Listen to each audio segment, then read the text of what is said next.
nabiyen bi muy sëñ Buubu am na yàlla wéral dina neex baat bi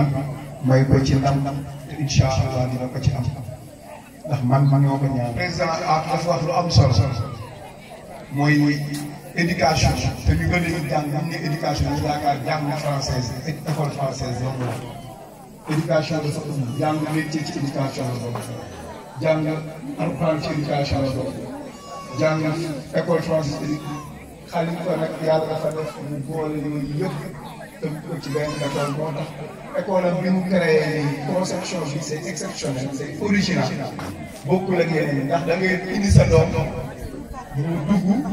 jàng alxuraan en même temps di jàng arab en même temps di jàng français moo tax loolu concept boobu gisoo ko fi Sénégal philosophie bi mu ci am mooy nee na dafa bëgg di am ay avocat yooyu heure xutba jot ñu taxaw ci minbar bi suñu seen yére avocat taxaw ba xutba di jiite te loolu lépp mu am ci yéene am ci yitte bi bu far donc kooku ñun ñu def ñu koy ñaanal te projet boobu ñun ñëpp dañoo bàyyi suñu lépp la ñu jàppoon ñoo fekk si ko di sant waa Kër Ndiop ndax fii dëkk bi ñu baax ba nga fi dëkk commencé ko ci mag ñi ba ñu fi bàyyi tey te yaakaar naa ñii di ñëw ci suuf tamit am nañ xalaat ba tax tey jii boo xoolee investissement yi nekk ci aw yëpp ñi ci ëpp solo ñoom la waa Kër Ndiop di sant nag yàlla ba yàlla ni ma booleeg ñoom di sant Xalifa di sant association bi yëpp di wax ni ñëpp kontaan nañ wax ji nag warul bëri ndax xol yi sang bee la ñuy xaar mu bëggal ñu di ñaanal ñëpp di lii nga xam ne depuis 1986 dañ ko créé wax dëgg yàlla dañuy wax rek borom nañ ko gën a yaatal ci wàllu yëpp parce que ñun lu ñuy woote rek Seydina Muhammad sallallahu alayhi wa sallam ñun ñu ngi ci li ñuy woote suñu mag ñu baax ni muy maam borom Touba Seydi El Hadji Malick Bou Kounta ñoom fu ñu wooyee si loolu rek ñu ci Ibu Jabal ki Ismaïla mo señoño Ifañondo Katamadina Torasola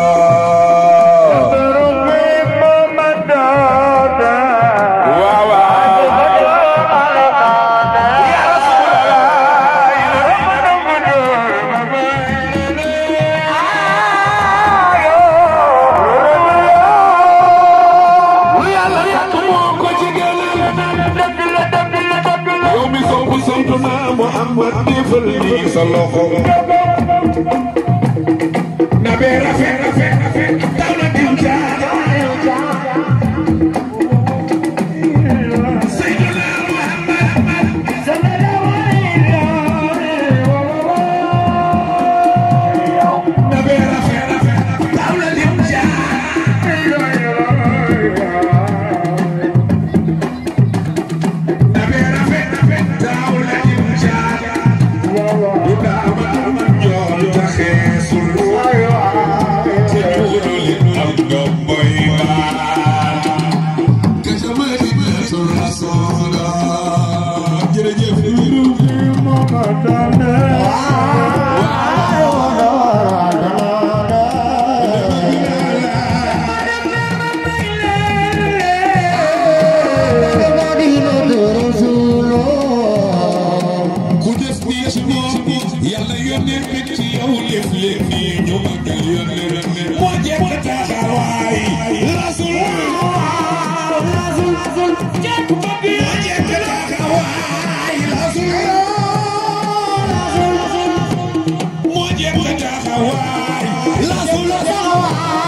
لا